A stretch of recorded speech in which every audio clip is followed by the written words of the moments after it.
ये खबर SGT university द्वारा प्रस्तुत की गई है। उत्तर प्रदेश में पंचायत चुनाव को लेकर लंबे समय से चल रही सियासी और प्रशासनिक हलचल के बीच अब तस्वीर लगभग साफ होती नजर आ रही है। गांव की सरकार चुनने का इंतजार कर रहे लाखों लोगों के मन में सबसे बड़ा सवाल यही है कि आखिर पंचायत चुनाव कब होंगे।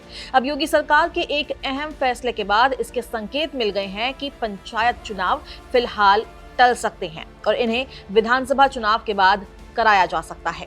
दरअसल राज्य सरकार ने त्रिस्तरीय पंचायत चुनाव के लिए समर्पित पिछड़ा वर्ग आयोग के गठन को मंजूरी दे दी है। ये फैसला सिर्फ प्रशासनिक प्रक्रिया नहीं बल्कि पंचायत चुनाव की पूरी टाइमलाइन तय करने वाला कदम माना जा रहा है।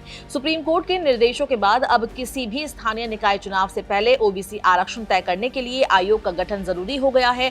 इसी नियम के तहत सरकार ने अब आयोग बनाने का फैसला लिया है। लेकिन असली कहानी यहीं से शुरू होती है। सरकार ने आयोग को अपनी सिफारिशें देने के लिए 6 महीने का समय दिया है। यानी आयोग पहले पूरे प्रदेश में आंकड़े जुटाएगा, सामाजिक और राजनीतिक प्रतिनिधित्व का अध्ययन करेगा और फिर अपनी रिपोर्ट सरकार को सौंपेगा। इसके बाद सीटों का आरक्षण तय करने की प्रक्रिया शुरू होगी। पंचायत राज विभाग का मानना है कि इस काम में कम से कम 2 महीने का समय लग सकता है। इसके बाद बारी आएगी राज्य निर्वाचन आयोग की।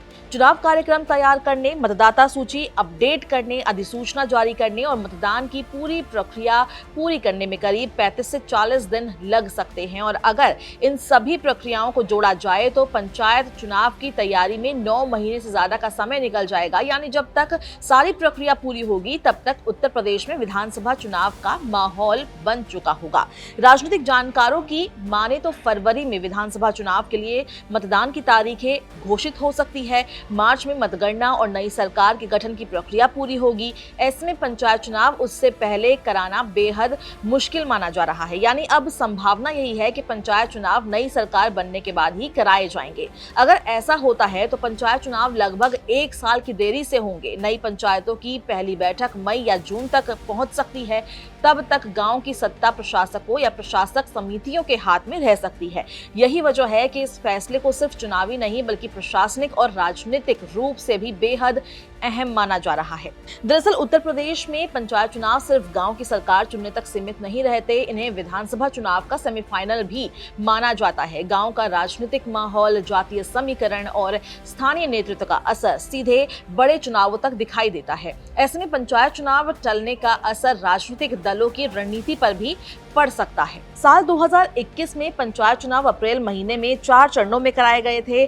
15, 19, 26 और 29 अप्रैल को मतदान हुआ था, जबकि 2 मई को मतगणना कराई गई थी। ग्राम पंचायतों की पहली बैठक 26 मई को हुई थी। वहीं जिला पंचायत और क्षेत्र पंचायत की पहली बैठक जुलाई में आयोजित की गई थी। अब उन पंचायतों का कार्यकाल खत्म होने जा रहा है। ग्राम पंचायतों का कार्यकाल 26 मई को समाप्त होगा। क्षेत्र पंचायतों का कार्यकाल 19 जुलाई तक रहेगा, जबकि जिला पंचायतों का कार्यकाल 11 जुलाई को खत्म हो जाएगा। यानी तय समय पर चुनाव न होने की स्थिति में प्रशासनिक व्यवस्था संभालने के लिए सरकार को वैकल्पिक इंतजाम करने होंगे। हालांकि गांव में चुनावी सरगर्मी अभी से बढ़ने लगी है। संभावित उम्मीदवार अपनी तैयारी में जुट गए हैं। पंचायत स्तर पर बैठकों और समीकरणों का दौर जारी है, लेकिन आधिकारिक तौर पर चुनाव की तारीखों को लेकर अभी लंबा इंतजार करना पड़ सकता है। राजनीतिक तौर पर देखें तो पंचायत चुनाव और विधानसभा चुनाव के बीच का समय बेहद अहम होगा, क्योंकि इसी दौरान दल गांव-गांव अपनी पकड़ मजबूत करने की कोशिश करेंगे। बीजेपी जहां पंचायत स्तर पर अपने संगठन को और मजबूत करने में जुटी हुई है, तो वहीं विपक्षी दल भी गांव में अपनी जमीन बचाने की कोशिश करेंगे। फिलहाल इतना तय माना जा रहा है कि यूपी में पंचायत चुनाव अब विधानसभा चुनाव के बाद ही होने की संभावना ज्यादा है। इस वीडियो में बस इतना ही। अगर आपको ये पसंद आई है इसको लाइक और शेयर करें। देश और दुनिया की तमाम अपडेट्स के दैनिक जागरण को आज ही सब्सक्राइब करें।